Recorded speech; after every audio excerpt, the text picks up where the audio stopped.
আমি যে কবিতাটি এখন আবৃত্তি করতে যাচ্ছি, এই কবিতাটি রাজশাহী বিশ্ববিদ্যালয়ের তরুণ কলাম লেখক সমিতি 2024-25 শিক্ষাবর্ষের শিক্ষার্থীদের প্রতিযোগিতা প্রথম হয়েছে এবং আসন্ন রাকসু কর্তৃক বিদ্রোহী রোদে ভেজা ঘাস যে বইটি প্রকাশিত হতে যাচ্ছে সেই বইটিতে সংকলিত হয়েছে।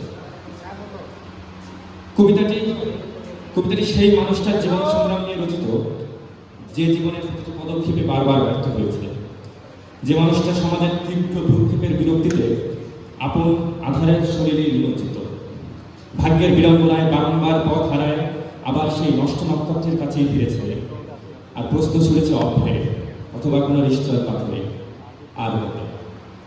সেখান থেকেই কবিতাটির নাম আর গত। এখানে ধূপ ছায়া খেলে যাওয়া দ্বীপের মেলামশালিতে সবকিছু বন্ধ হয়, আত্মগ্লানি রূপে ওঠে আত্ম অহংকারে।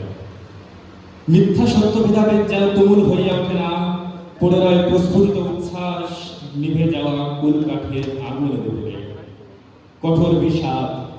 কঠোর বিষাদ তীব্র অধপতনে ক্ষীণ হয়ে আসে আলো, আর অপ্রস্ফুটিত রয়ে যায় প্রতিভা, আর পড়ে থাকে বর্ণিল ইচ্ছা গোটাগত থেকে খান শত।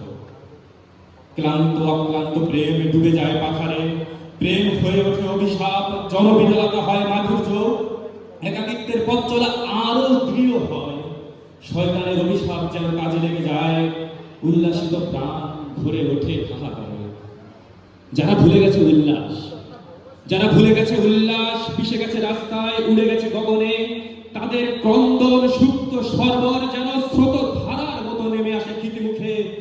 আর আমরা তাহারই আলো হাওয়া স্রোত মুখে তুলি, আর সেই মুখে বলি, যে পারে সে সব পারে, যে পারে না সে আসলে কিছুই পারে না। কথকের গুলি হতে নবীনের গা ভাসানো উল্লাস, সব যেন সেই অভেদ্য চিন্তা নগরীর ফল।